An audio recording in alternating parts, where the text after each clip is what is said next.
tubajyanye mu majyaruguru.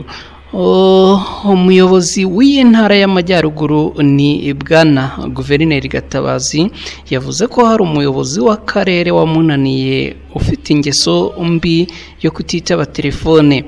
Guverineri Gatabazi akagira ati rwose uyu muyobozi nanjye yarananiye, hari igihe muhamagara nkamubura kandi uba usanga rwose atari ibintu byiza.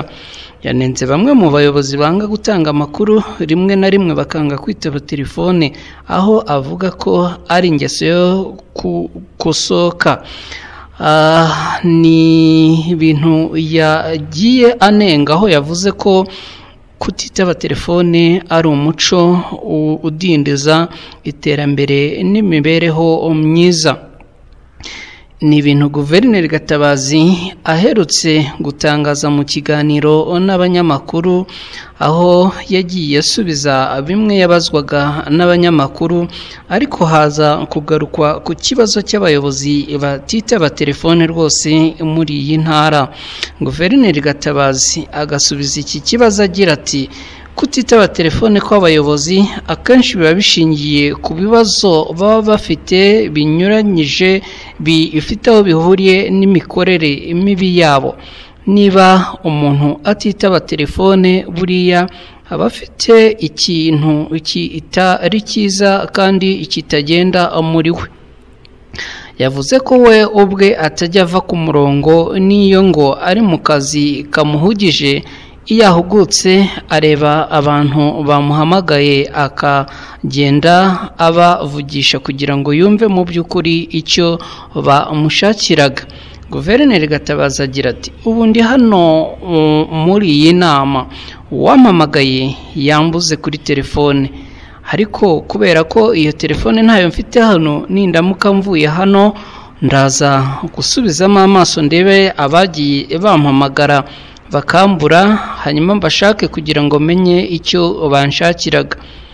Hakomeza agira ati gusa abayobozi duhamagarwa n'abantu benshi, hari ubwo nsanga abanshatse ari nk'igihumbi, sinabahamagara bose uko ari 1000 ngo mbishobore, ariko duhe agaciro umuntu uduhamagaye. Hari ubwo aba yahuye n'ikibazo gikomeye kandi cyakemurwa natwe abayobozi. Guverineri Gatabazi yasabye abayobozi kujya bitaba telefone kuko ngo iyo banze kwitaba hari byinshi baba bari kwica bijyanye n'inshingano zabo, aho ababwira ko gukorana n'itangazamakuru biri mu bizamura imikoranire myiza, yaba hagati y'itangazamakuru, hagati y'abaturage, ndetse kandi ibi bikazamura igihugu muri rusange. Guverineri Gatabazi yatanze urugero rw'umwe mu bayobozi b'uturere atigeze ashaka gutangaza amazina ye ndetse n'akarere ayobora, ngo ufite ingeso mbi yo kutitaba telefone, ngo nawe rwose hari igihe ajya amushaka akamubura. Guverineri Gatabazi yagize ati ntangazwa n'abayobozi bimana amakuru. Hari umumeya umwe twagiranye ikiganiro muri iyi minsi, ndamubwira ngo ndaguhamagara nanjye nkakubura, ntunampamagare inyuma yaho ngo umbwire ko wabonetse nanjye umenye icyo nagushakiraga. Guverineri Gatabazi akavuga ko uwo ari umuco utari mwiza rwose.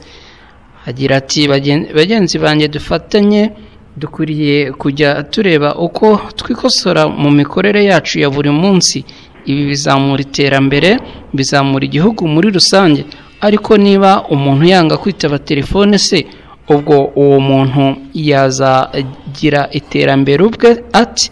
Ese yazamura abaturage ashinzwe kuyobora gute ko itangazamakuru ari abafatanyabikorwa bacu bashobora gutangaza ikintu cyari butware miliyoni 100 ariko bakakivuga mu ijambo rimwe?